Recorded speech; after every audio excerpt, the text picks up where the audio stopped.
Be so. Caesar speaks. Calpurnia, stand you directly in Antonius' way when he doth run his course. Antonius. Caesar, my lord. Forget not in your speed, Antonius, to touch Calpurnia. For our elders say, the barren, touch it in this holy chase, shake off their sterile curse. I shall remember when Caesar says do this, it is performed. Set on, and leave no ceremony out. Caesar! Who calls? Bid every noise be still. Peace yet again. Who is it in the press that calls on me? I hear a tongue shriller than all the music cry, Caesar. Speak. Caesar is turned to hear. Beware the Ides of March. What man is that? A soothsayer bids you beware the Ides of March. Set him before me. Let me see his face. Hello, come from the throng. Look upon Caesar. What sayest thou to me now? Speak once again. Beware the Ides of March. He is a dreamer. Let us leave him. Pass.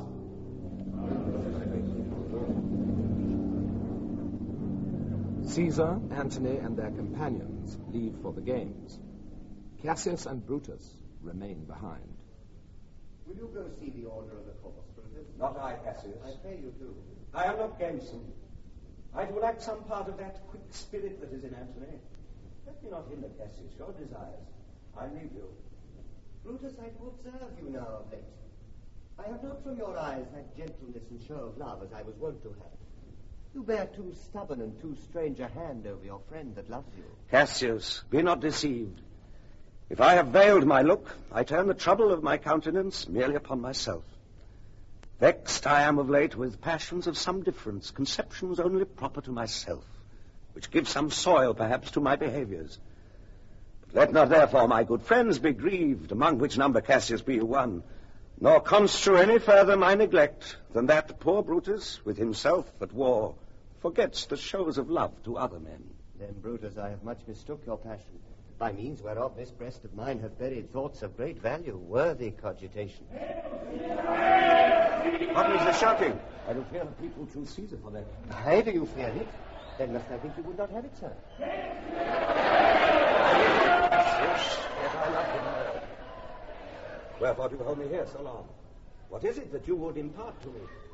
If it be aught toward the general good, set honor in one eye and death in the other, and I will look on both indifferently. Or let the gods so speed me as I love the name of honor more than I fear death. I know that virtue to be in you, Brutus, as well as I do know your outward favor. Well, honor is the subject of my story. I cannot tell what you and other men think of this life, but for my single self I had as lief not be, as live to be in awe such a thing as I myself. I was born free as Caesar, so were you. We both have fed as well, and we can both endure the winter's cold as well as he. For once upon a raw and gusty day, the troubled Tiber chafing the fresh shores, Caesar said to me, "Darest thou, Cassius, now leap in with me into this angry flood and swim to yonder point?" Upon the word, accoutred as I was, I plunged in and bade him follow, and so indeed he did. The torrent roared, and he did buffet it with lusty sinews, throwing it aside and stemming it with hearts of controversy. But ere we could arrive the point proposed, Caesar cried, "Help me, Cassius, or I sink." I, as Aeneas, our great ancestor, lived from the flames of Troy upon his shoulder the old Anchises bear, so from the waves of Tiber did I the tired Caesar. And this man is now become a god, and Cassius a wretched creature to defend his body if Caesar perchance had not adopted him. Believe these applauses are for some new honors that are heaped on Caesar. A man he doth bestride the narrow world like a colossus, and we petty men walk under his huge legs and peep about to find ourselves dishonorable graves. Men at some time are masters of their fates. The fault, dear Brutus, is not in our stars, but in ourselves that we are underneath. Brutus and Caesar. What should be of that Caesar? Why should that name be sounded more than yours? When could they say till now that talked of Rome, that her wide walks encompassed but one man? Now is it Rome indeed, and room enough when there is in it but one only man. Oh, you and I have heard our fathers say there was a Brutus once that would have booked the eternal devil to keep his state in Rome as easily as a king. That you do love me, I am nothing jealous. What you would work me to, I have some aim. I have thought of this, and at these times I shall recount hereafter. For this present, I would not so, with love I might entreat you, be any further moved. What you have said, I will consider. What you have to say, I will with patience hear, and find the time both meet to hear and answer such high things. Till then, my noble friend, chew upon this. Brutus had rather be a villager than to repute himself a son of Rome under these hard conditions as this time is like to lay upon us. I am glad that my weak words have struck but thus much show of fire from Brutus. The games are done, and Caesar is returning. As they pass by, pluck Casca by the sleeve, and he will, after his sour fashion, tell you what hath preceded worthy note today. I will do so. Look you, Cassius, the angry spot doth glow on Caesar's brow, and all the rest look like a chidden train. Calpurnia's cheek is pale, and Cicero looks with such ferret and such fiery eyes as we have seen him in the Capitol, being crossed in conference by some senators. Casca will tell us what the matter is. Antonius, Caesar, let me have men about me that are fat, sleek-headed men, such as Theophilus. Young Cassius has a lean and hungry look. He thinks too much. Such men are dangerous. Very nice. If you were fatter. But I fear him not.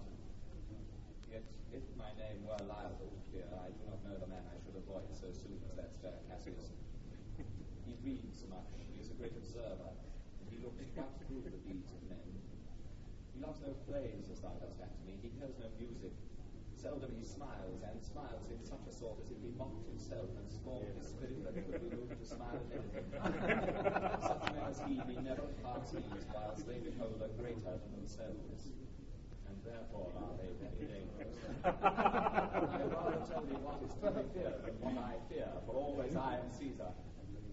Come on my right hand, for this ear is dead. Now tell me truly what thou thinkest.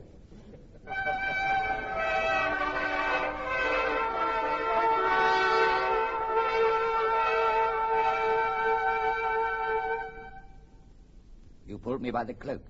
Would you speak with me? Hi, Casca. Tell us what hath chanced today that Caesar looks so sad. Why, you were with him, were you not? I should not then ask Casca what had chanced. Why, there was a crown offered him. And being offered him, he put it by with the back of his hand, thus. And then the people fell a-shouting. What was the second noise for? Why, for that, too. They shouted thrice. What was the last cry for? Why, for that, too. Was the crown offered him thrice? Aye, marry was't. And he put it by thrice, every time gentler than other. And at every putting by, mine honest neighbours shouted. Who offered him the crown? Why, Antony. Will you sup with me tonight, Casca? No, I am promised for. Will you dine with me tomorrow? Aye, if I be alive, and your mind hold, and your dinner worth the eating. Good. I will expect you. Do so. Farewell, both. What a blunt fellow is this grown to be. He was quick mettle when he went to school. So is he now, in execution of any bold or noble enterprise, however he puts on this tardy form. This rudeness is a source to his good wit, which gives men stomach to digest his words with better appetite. So it is. For this time I will leave you. Tomorrow, if you please to speak with me, I will come home to you. Or if you will, come home to me, and I will wait for you. I will do so. Till then, think of the world. Well, Brutus, thou art noble. Yet I see thy honourable metal may be wrought from that it is disposed. Therefore it is meet that noble minds keep ever with their likes. For who so firm that cannot be seduced? Caesar doth bear me hard, but he loves Brutus.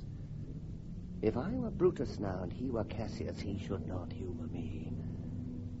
I will this night in several hands in at his windows throw, as if they came from several citizens, writings all tending to the great opinion that Rome holds of his name, wherein obscurely Caesar's ambition shall be glanced at. And after this, let Caesar seat him sure, for we will shake him over. Brutus is troubled by the proposed conspiracy and spends a sleepless night. Mark Lucius, how? I cannot, by the progress of the stars, give guess how near today. Lucius, I say! would it were my fault to sleep so soundly. When, Lucius, when? Awake, I say! What, Lucius? Called you, my lord. Go to the gate. Somebody knocks. Since Cassius first did wet me against Caesar, I have not slept. Between the acting of a dreadful thing and the first motion, all the interim is like a phantasma or a hideous dream. The genius and the mortal instruments are then in council, and the state of a man, like to a little kingdom, suffers then the nature of an insurrection. Sir, 'tis your brother Cassius at the door who doth desire to see you. Is he alone? No, sir, there are more with him. Do you know them? No, sir. Their hats are plucked about their ears, and half their faces buried in their cloaks, that by no means I may discover them by any mark of favour. Let him enter. They are the faction. O conspiracy, shamest thou to show thy dangerous brow by night, when evils are most free?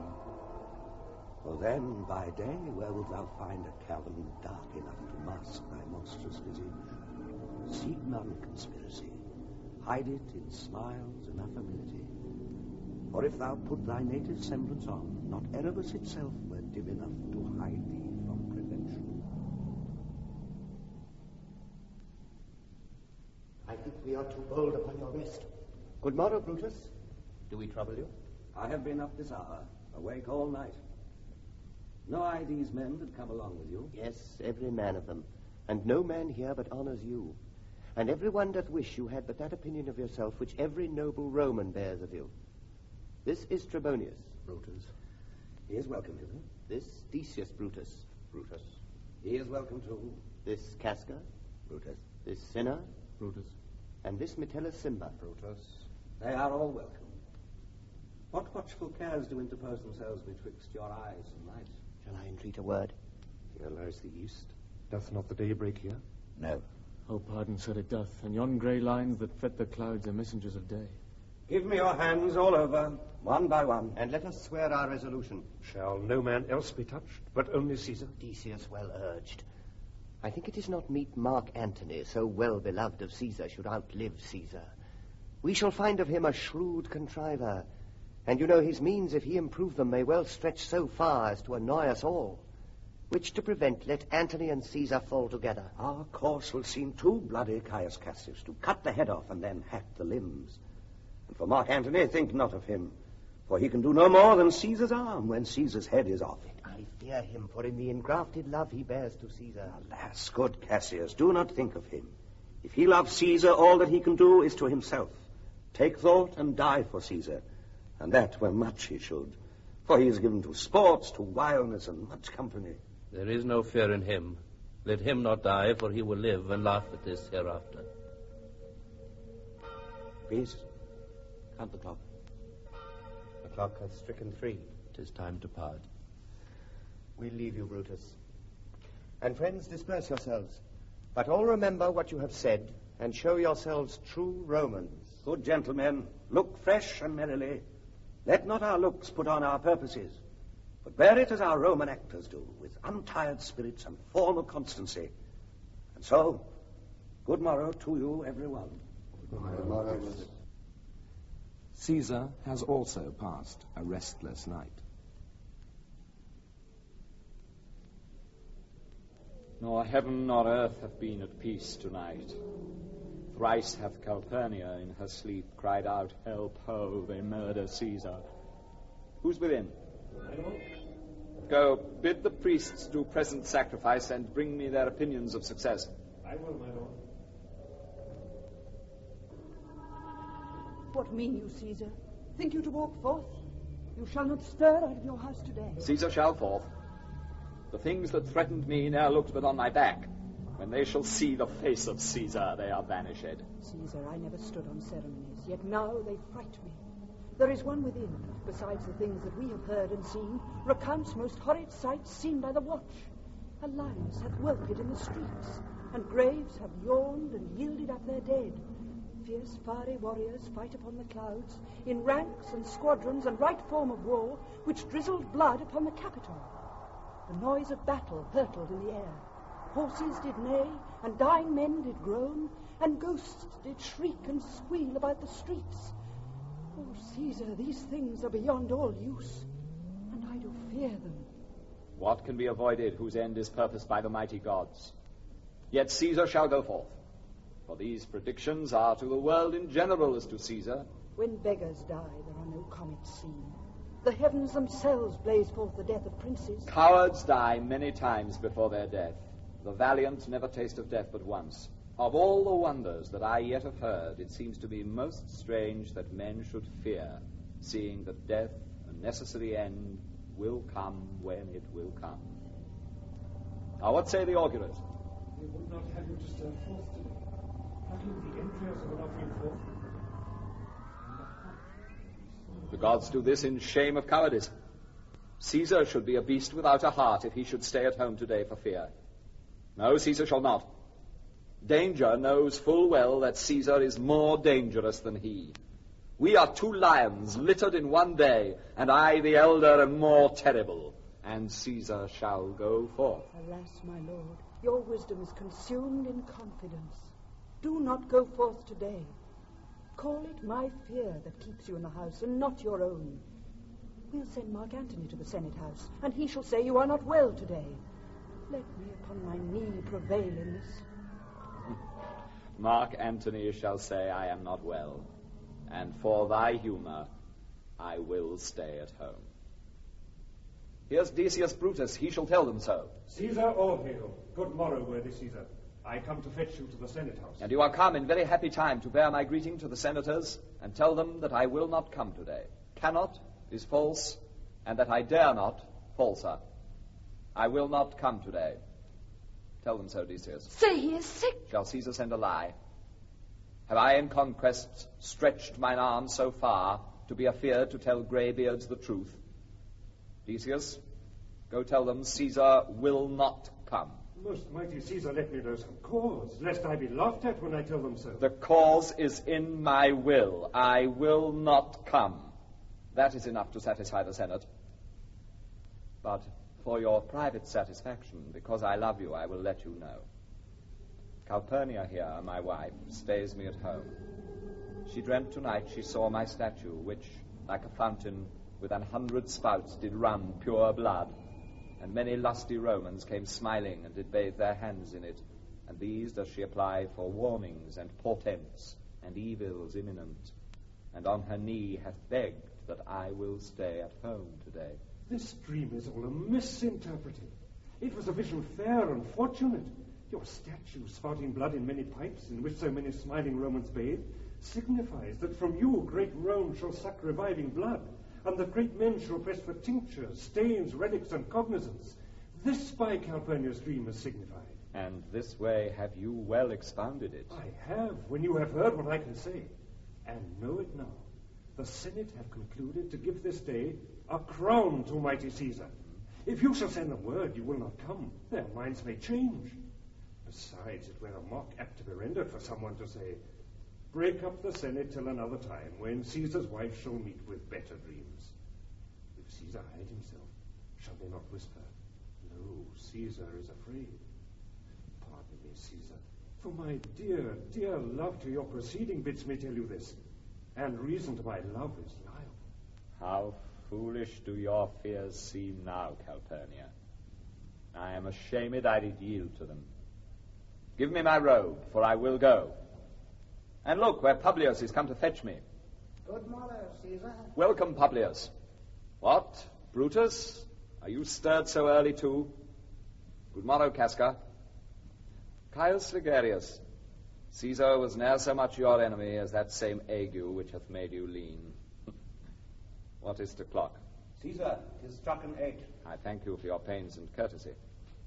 See, Antony that revels long o' nights is notwithstanding up. Good morrow, Antony. So too, most noble Caesar. Bid them prepare within. I am to blame to be thus waited for. Now, Cinna, now Metellus. What, Trebonius? I have an hour's talk in store for you. Remember that you call on me today. Be near me that I may remember you. Caesar, I will.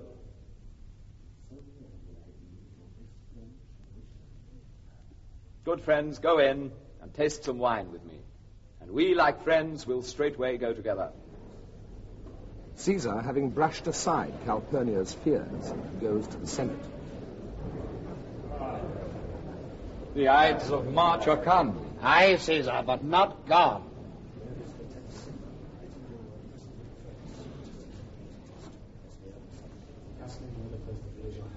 Are we all ready? What is now amiss that Caesar and his Senate must redress? Most high, most mighty, and most puissant Caesar, Metellus Simba throws before thy seat an humble heart. I must prevent thee, Simba.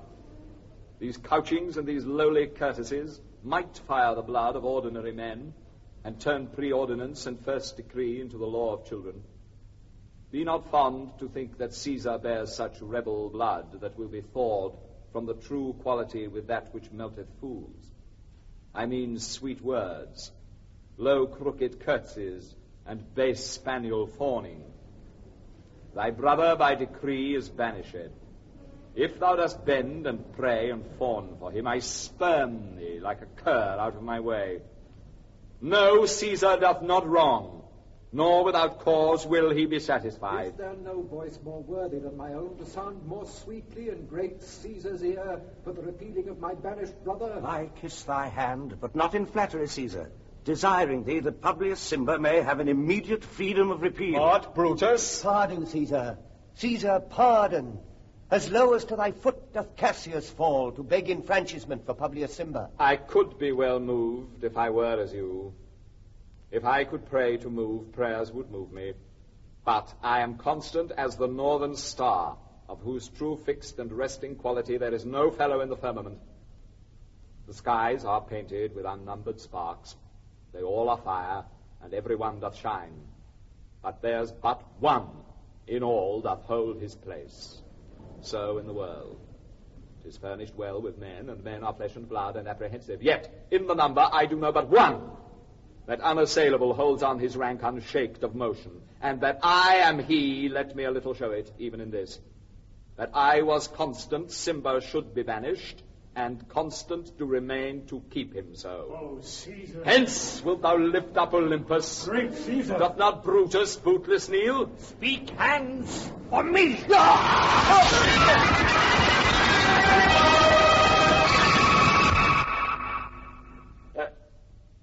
To Brute. Then fall, Caesar.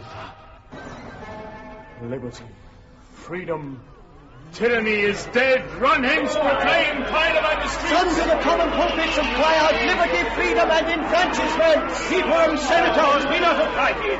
Cry not, stand still. Ambition's debt is paid. But there comes Antony. Welcome, Mark Antony.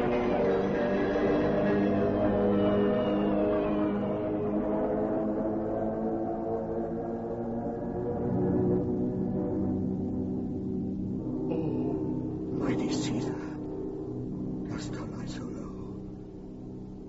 Are all thy conquests, glories, triumphs, spoils shrunk to this little measure? Fare thee well.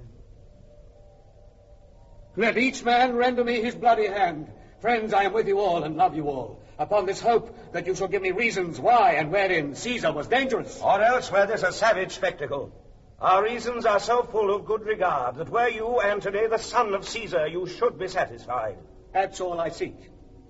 And am moreover suitor that I may produce his body to the marketplace, and in the pulpit, as becomes a friend, speak in the order of his funeral. You shall, Mark Antony.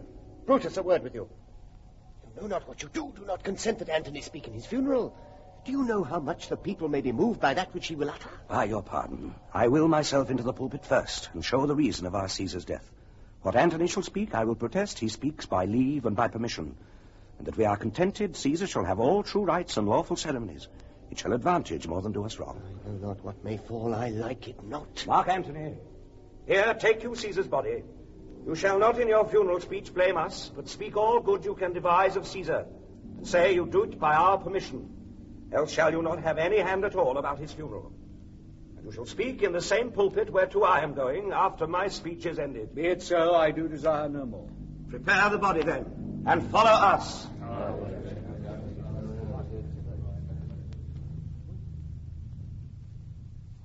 Pardon me, thou bleeding piece of earth, that I am meek and gentle with these butchers. Thou art the ruins of the noblest man that ever lived in the tide of times. Woe to the hand that shed this costly blood. Over thy wounds now do I prophesy, which like dumb mouths do ope their ruby lips to beg the voice and utterance of my tongue. A curse shall light upon the limbs of men. Domestic fury and fierce civil strife shall cumber all the parts of Italy. Blood and destruction shall be so in use, and dreadful objects so familiar, that mothers shall but smile when they behold their infants quartered with the hands of war, all pity choked with custom of fell deeds, and Caesar's spirit raging for revenge, with Arti by his side, come hot from hell, shall in these confines with the monarch's voice cry havoc, and let slip the dogs of war, that this foul deed shall smell above the earth, with carrion men groaning for burial.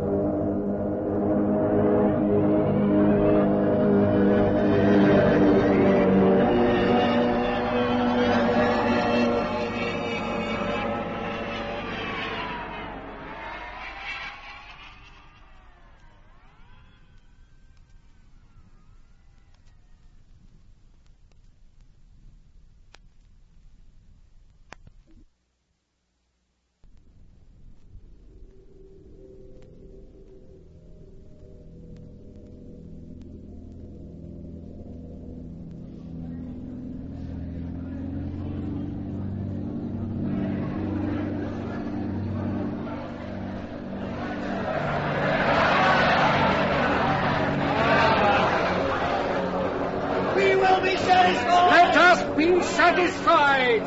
Then follow me and give me audience, friends. Public reason shall be rendered about Jesus' death. And no one voted to descend in silence! Be patient to the last. Romans, countrymen, and lovers, hear me from my call, and be silent that you may hear.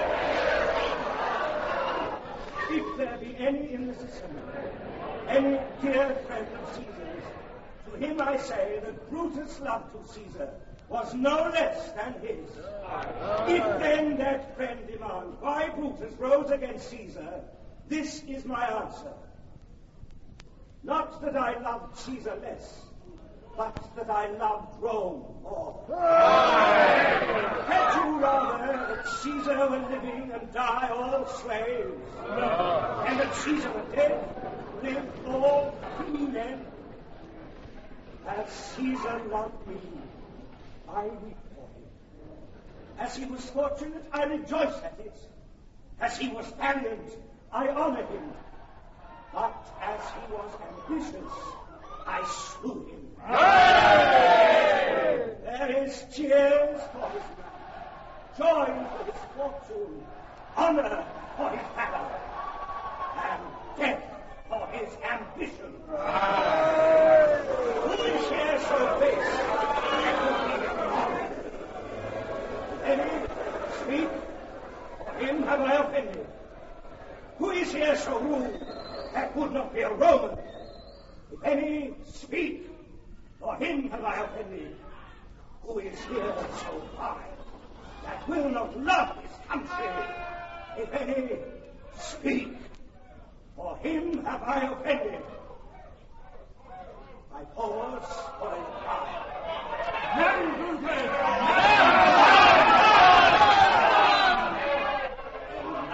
have I offended.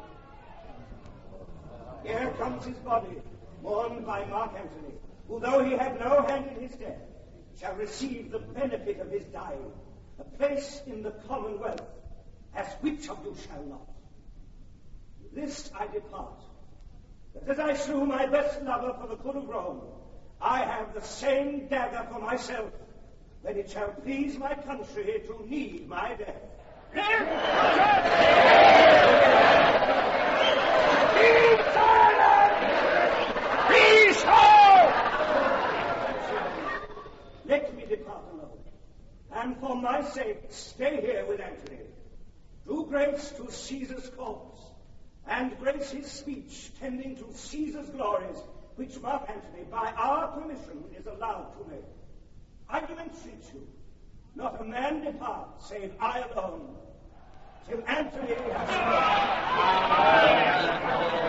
He says here what Antony could say. Gentlewomen, Friends, Romans, countrymen, lend me your ears.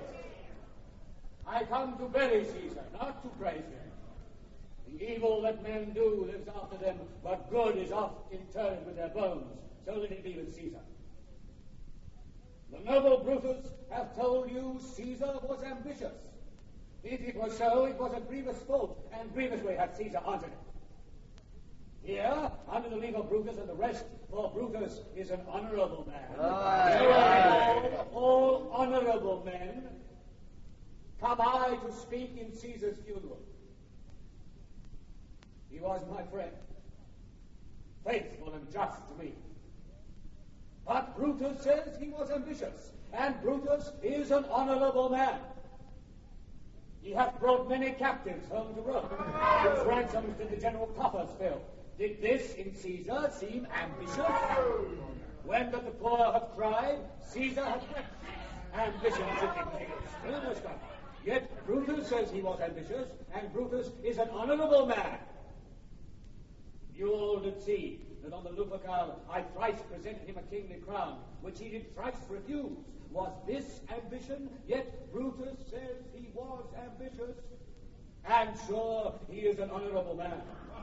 I speak not to disprove what Brutus spoke, but here I am to speak what I do know. You all did love him once, not without cause. What cause withholds you then to mourn for him? Oh, judgment, thou art fled to brutish beasts, and men have lost their reason. Bear with me. My heart is in the coffin, there with Caesar. There's not a nobler man in Rome. Mark him.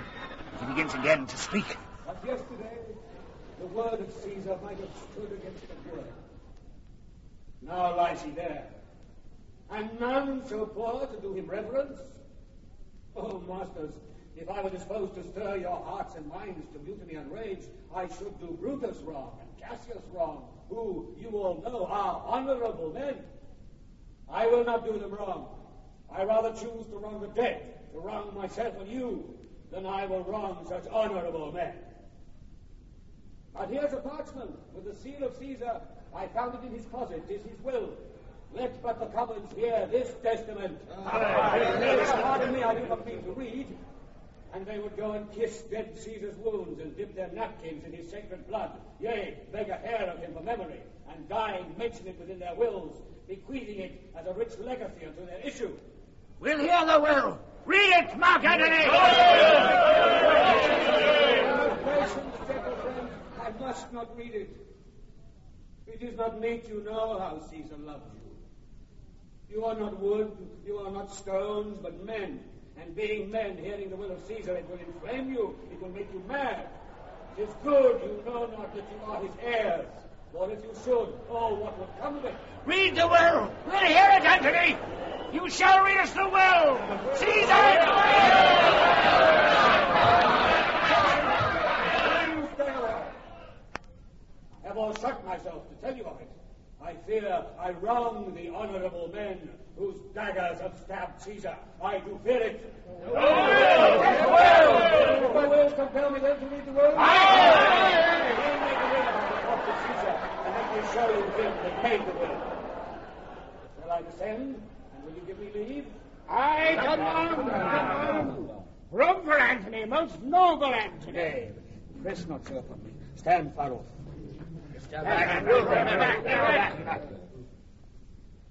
If you have tears, prepare to shed them now. You all do know this mantle. I remember the first time ever Caesar put it on. It was on a summer's evening in his tent, the day he overcame the Nervii. Look, in this place ran Cassius' dagger through. See what a rent the envious Casca made. Through this, the well-beloved Brutus stabbed, and as he plucked his cursed steel away, mark how the blood of Caesar followed it, as rushing out of doors to be resolved if Brutus so unkindly knocked or no. For Brutus, as you know, was Caesar's angel.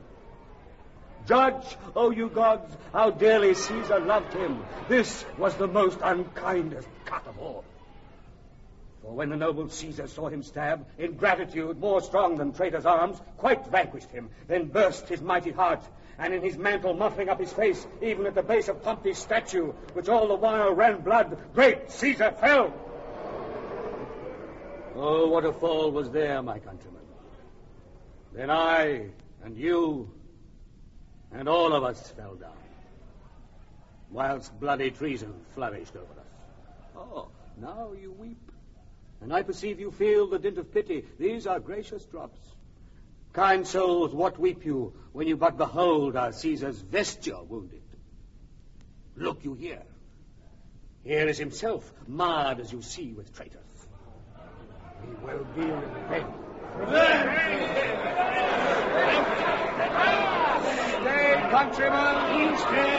Hear the noble Antony! We'll get him, we'll follow him, we'll die with him! Good friends, sweet friends, let me not stir you up to such a sudden flood of mutiny. They that have done this deed are honorable. What private griefs they have, alas, I know not, that made them do it. They are wise and honorable, and will no doubt with reasons answer you. I come not, friends, to steal away your hearts. I am no orator, as Brutus is, but as you know me all, a plain, blunt man. But love my friend, and that they knew full well that gave me public leave to speak of him. For I have neither wit, nor words, nor worth, action or utterance, nor the power of speech to stir men's blood. I only speak right on. I tell you that which you yourselves do know. Show you sweet Caesar's wounds.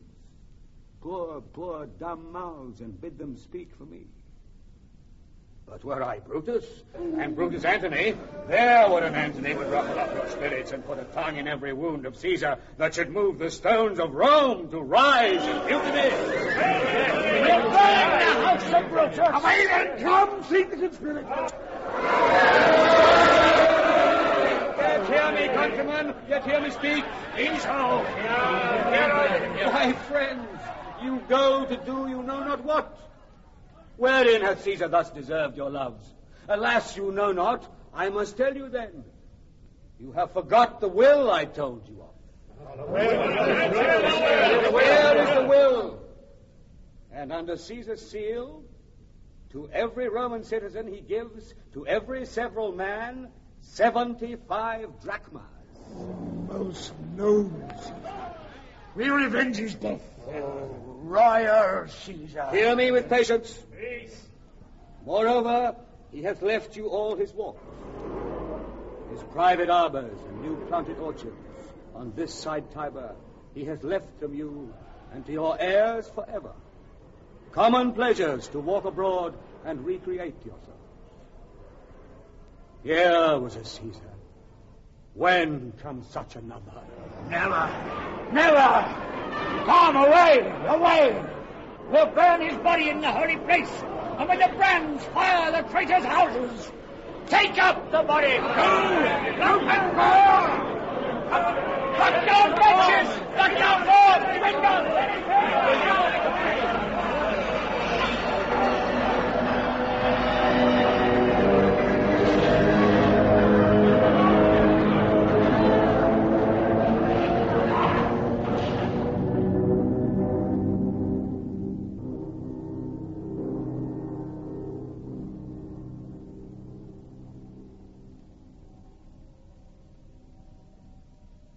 Let it work. Mischief thou art afoot. Take thou what course thou wilt. How now, fellow? Sir, Octavius has already come to Rome. Where is he? He and Lepidus are at Caesar's hut. And thither will I straight to visit him. He comes upon a wish. Fortune is merry, and in this mood will give us anything. I heard him say Brutus and Cassius are rid like madmen through the gates of Rome. Belike they had some notice of the people, how I had moved them. Bring me to Octavius. Brutus and Cassius flee from Rome and raise a rebel army. Come in, Titinius. Welcome, good Messala. Now, sit we close about this taper here and call in question our necessities. Messala, I have here received letters that young Octavius and Mark Antony come down upon us with a mighty power, bending their expedition toward Philippi. Myself had letters of the self-same tenor. What do you think, Cassius, of marching to Philippi presently? I do not think it good. Your reason? This it is. 'Tis better that the enemy seek us. So shall he waste his means, weary his soldiers, doing himself offence, whilst we, lying still, are full of rest, defence, and nimbleness. Good reasons must of force give place to better. The people twixt Philippi and this ground do stand but in a forced affection, for they have grudged us contribution. The enemy marching along by them shall make a fuller number up. Come on, refreshed, new-added, and encouraged. From which advantage shall we cut him off, if at Philippi we do face him there, these people at our back? Hear me, good brother. Under your pardon.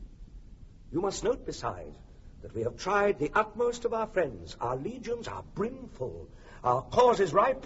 The enemy increaseth every day. We, at the height, are ready to decline. There is a tide in the affairs of men, which, taken at the flood, leads on to fortune. Omitted, all the voyage of their life is bound in shallows and in miseries. On such a full sea are we now afloat, and we must take the current when it serves, or lose our ventures. Then, with your will, go on. We'll along ourselves and meet them at Philippi.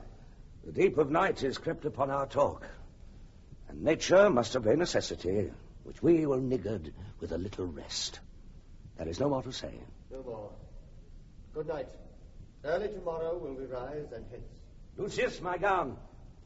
Farewell, good Messala. Good night, Titinius. Noble, noble Cassius, good night, and good repose. Good night, my lord. Good night, good brother. Good night, Lord. Farewell, everyone.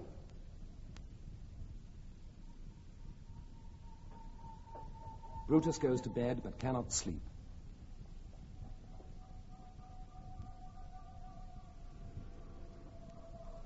How ill this taper burns.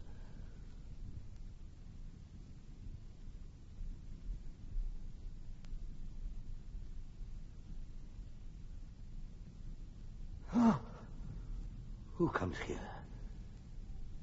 I think it is the weakness of mine eyes that shapes this monstrous apparition.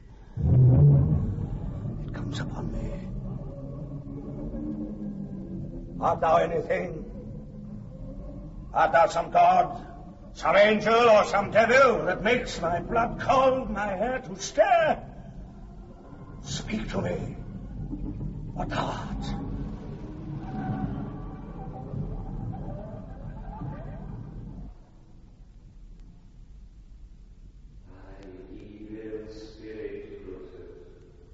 Why comest thou?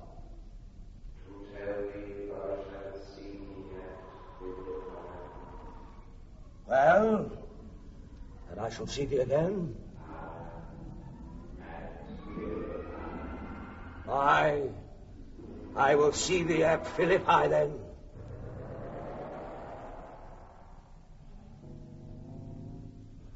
Now I have taken heart, thou vanishest. You spirit, I would hold more talk with thee. Boy, Lucius, Varro, Claudius, sirs, awake. Why did you so cry out, sirs, in your sleep? Did we, my lord? Aye. Saw you anything? No, my lord, I saw nothing. Nor I, my lord. Go and commend me to my brother Cassius. Bid him set on his powers betimes before, and we will follow. It shall be done, my lord. The rival generals meet at Philippi. On the one side, Brutus and Cassius, and on the other, Octavius Caesar and Mark Antony. Mark Antony, shall we give sign of battle? No, Caesar, we will answer on your charge. Make forth. The generals will have some Words before blows. Is it so, countrymen? Not that we love words better as you do. Good words are better than bad strokes, Octavius. Your bad strokes, Brutus, you give good words. Witness the hole you made in Caesar's heart, crying, "Long live, hail, Caesar." Antony, the posture of your blows are yet unknown. But for your words, they rob the hibbler bees and leave them honeyless. Not stingless, too? Oh, yes. And soundless, too. For you have stolen their buzzing, Antony, and very wisely threat before you sting. Villains, you did not sow when your vile daggers hacked one another in the sides of Caesar. You showed your teeth like apes and fawned like hounds and vowed like bondmen, kissing Caesar's feet, whilst damned Casca like a cur behind struck Caesar on the neck. Oh, you flatterers. Flatterers? Now, Brutus, thank yourself. This tongue had not offended so today if Cassius might have ruled. Come, the cause. If arguing make us sweat, the proof of it will turn to redder drops. Look, I draw a sword against conspirators. When think you that the sword goes up again? Never till Caesar's 33 wounds be well avenged, or till another Caesar have added slaughter to the sword of traitors. Caesar, thou canst not die by traitors' hands, unless thou bringst them with thee. So I hope. I was not born to die on Brutus' sword. Oh, if thou wert the noblest of thy strain, young man, thou couldst not die more honourable. A peevish schoolboy, worthless of such honour, joined with a masker and a reveller. Old Cassius still? Come, Antony, away. Defiance, traitors, hurl we in your teeth. If you dare fight today, come to the field. If not, when you have stomachs. Why now, blow wind, swell billow, and swim bark. The storm is up, and all is on the hazard.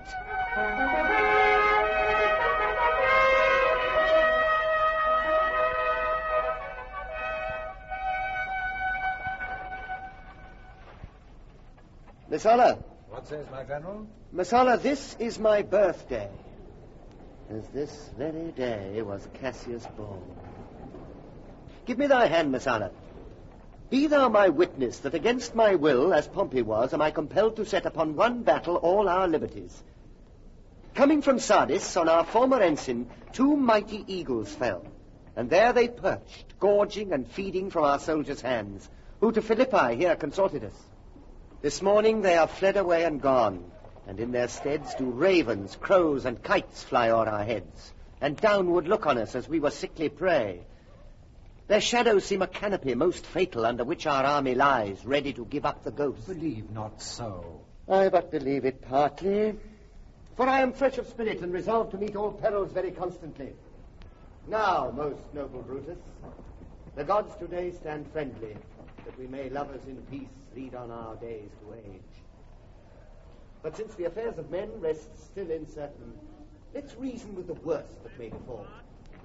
If we do lose this battle, then is this the very last time we shall speak together. What are you then determined to do? Even by the rule of that philosophy by which I did blame Cato for the death which he did give himself.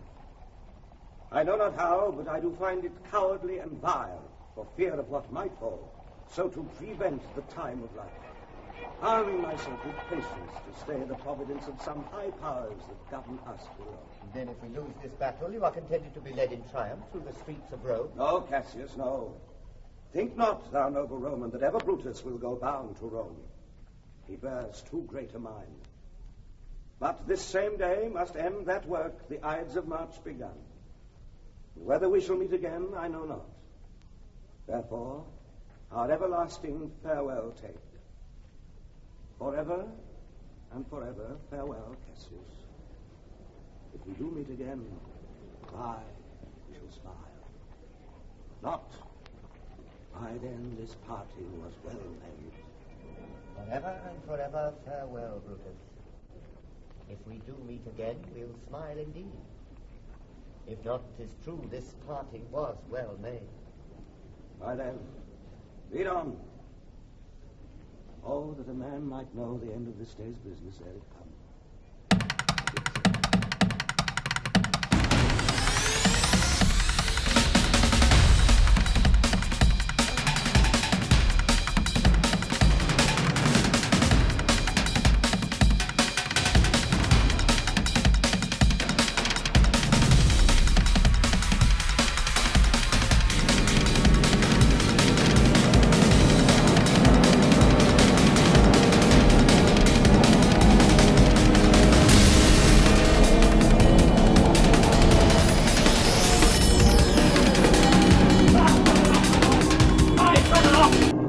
Antony is in your tents, my lord.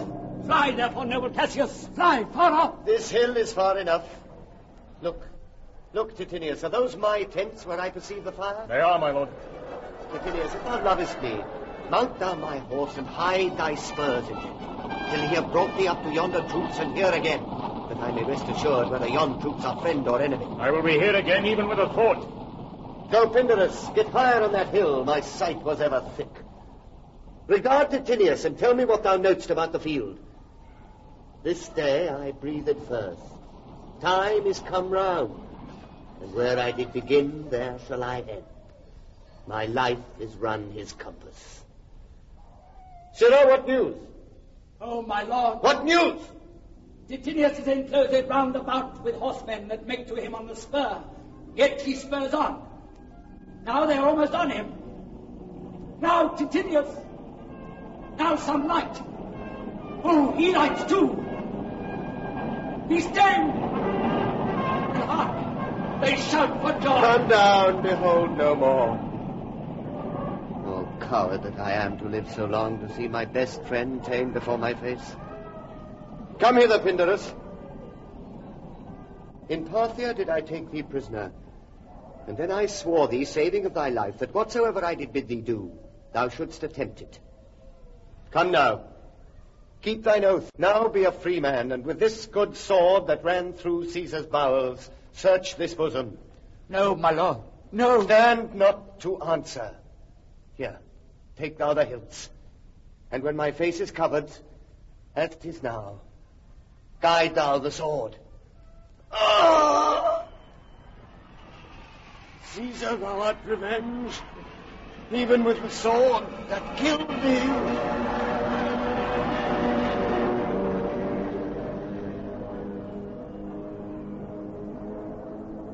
Where, Messala, does his body lie? No, Brutus. Titinius mourning it.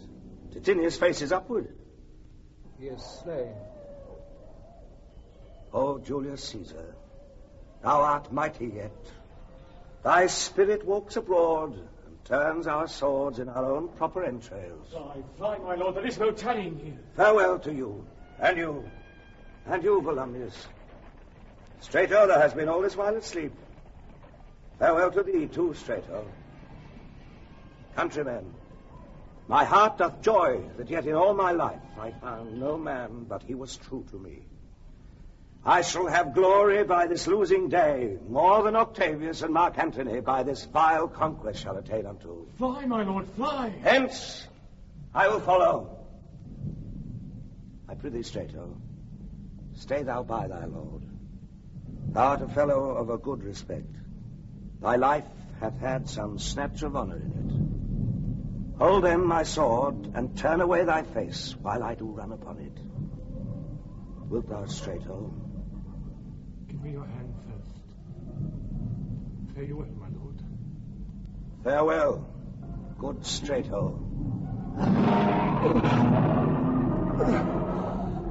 Caesar, now be still. I killed not thee with half so good a will.